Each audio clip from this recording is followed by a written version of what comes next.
प्यारे बच्चों नमस्कार। मैं कृष्णकांत त्रिपाठी अपने चैनल में आपका स्वागत करता हूं। कक्षा 12 गणित में हम लोग कर रहे हैं बोर्ड परीक्षा की तैयारी।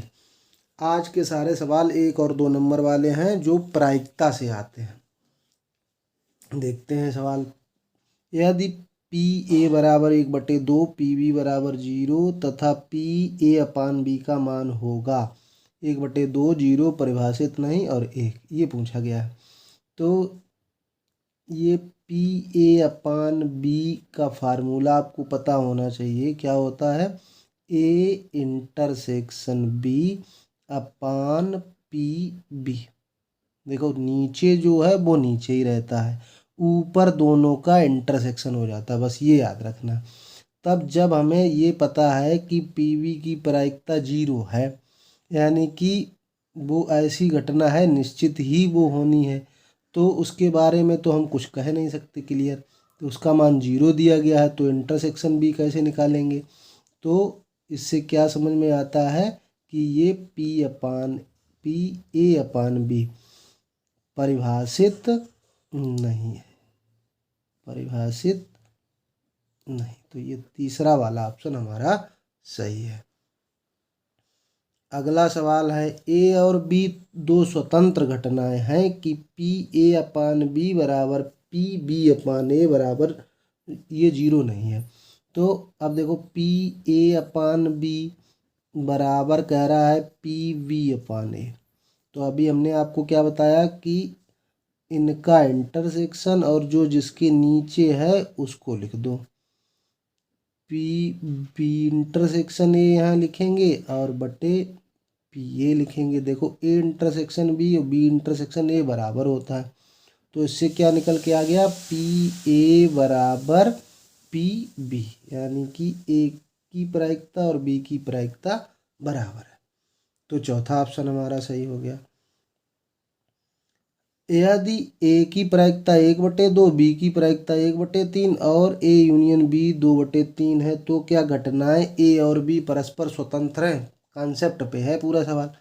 स्वतंत्र घटनाएं कब होती हैं? जब A intersection B P A और पी बी के गुणनफल के बराबर हो। अब आपको फार्मूला ये तो पता होगा शुरू से, ए यूनियन बी बराबर क्या होता है? P A plus P B minus P A intersection B. ये 2/3 आपको दिया गया है, ये 1/2, ये 1/3, ये मान लेते हैं ऐसे ही लिखे रहे। इसका मान ही हमको ज्ञात करना है। तो इसमें एलसीएम हो गया 6, 3 + 2 माइनस पी ए इंटरसेक्शन बी, यानी कि ये हो गया 5/6 माइनस पी ए इंटरसेक्शन बी। अगर हम पी ए इंटरसेक्शन बी का मान पूछें तो क्या हो जाएगा? 5/6 से 2/3 घटेगा। 6 एलसीएम 5, 3 दूनी 6 होता तो 2 का और ऊपर गुणा 4, यानी कि 1/6। अब जब कभी स्वतंत्र घटनाओं की बात की जाए तो पी ए और पी बी का गुणनफल निकाल लो। पी ए 1/2 था, पी बी 1/3, ये भी 1/6। जब दोनों बराबर आ जाएं, चूंकि पी ए इंटरसेक्शन बी बराबर P A into P B, अतः घटनाएं स्वतंत्र हैं, घटनाएं स्वतंत्र हैं। ये कॉन्सेप्ट याद रखना, इस पे डायरेक्ट सवाल पूछा जाता है कि अगर पी ए इंटरसेक्शन बी बराबर P A into P B हो तब। अब देखो ऐसा ही सवाल और पूछा गया एक, ए और बी स्वतंत्र घटनाएं हैं, ए की प्रायिकता 3/10 बी की 4/10, तो पी ए इंटरसेक्शन बी का मान बताओ। तो अब ऊपर ही वाला फार्मूला स्वतंत्र है, क्या लिखोगे? चूंकि ए और बी स्वतंत्र हैं,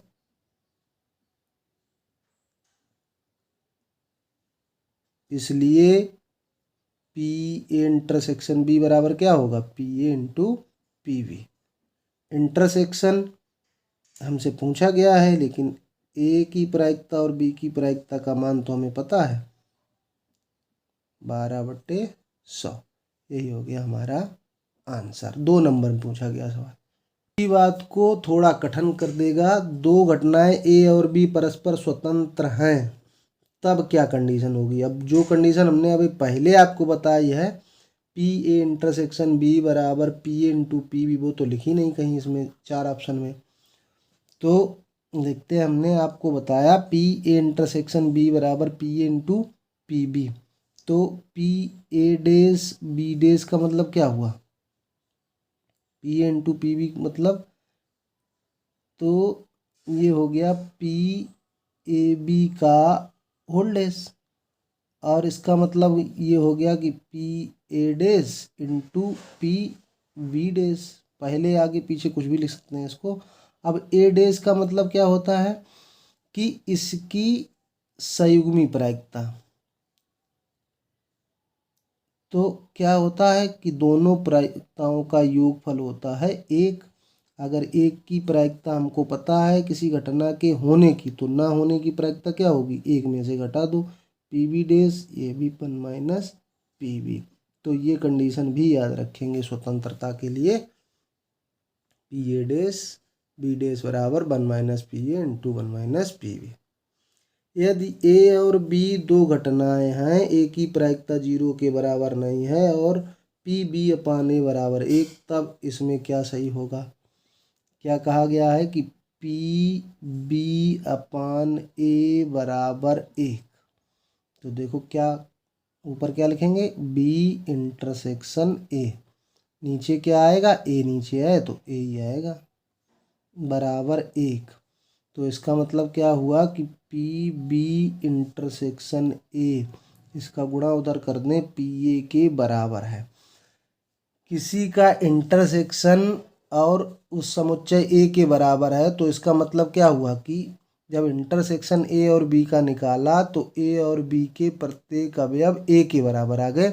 तो इसका मतलब क्या हुआ कि ए का प्रत्येक अवयव बी में है। बी तो बड़ा हो सकता है, लेकिन ए का प्रत्येक अवयव बी में मिल रहा है, तभी ए के बराबर आया।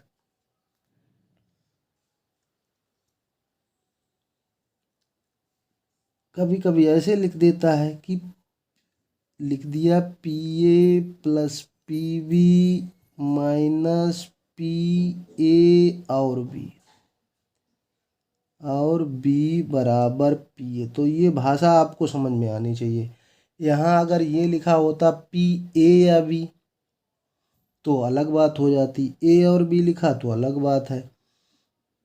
ए प्लस पी बी और बी का मतलब हुआ कि ए और बी मिला के, तो क्या होता है, ए और बी मिला के अगर लिखते हैं अवयव तो इंटरसेक्शन बराबर पी ए।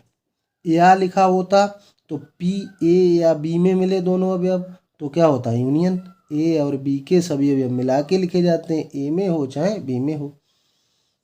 तो ए कैंसिल, तो इससे क्या आ गया कि पी ए इंटरसेक्शन बी किसके बराबर हो गया, पी बी के बराबर हो गया। तो आपसे ये 4 ऑप्शन दिए गए हैं, इनमें से पूछ रहा है क्या होगा। तो हम निकालते हैं पी ए अपान बी, इसका मान क्या होगा, पी ए इंटरसेक्शन बी बटे पी वी। अब ऊपर से तो ये बात आ गई कि ये इंटरसेक्शन बी की जगह पे हम पी वी लिख सकते हैं अपान पी वी। तो पी वी कैंसिल, एक आ गया। तो ऑप्शन कौन सा सही होगा कि पी ए अपान बी बराबर 1। P B upon A 0, P A upon B बराबर 0, पी बी अपान ए बराबर 1। तो ये वाला ए अपान बी बराबर 1 ये सही होगा ऑप्शन। वीडियो आपको पसंद आया है तो लाइक कर दीजिए। चैनल को अभी तक सब्सक्राइब नहीं किया, सब्सक्राइब कर लीजिए। अपने दोस्तों को ज़रूर बताइए कि इस चैनल पे आके पढ़िए।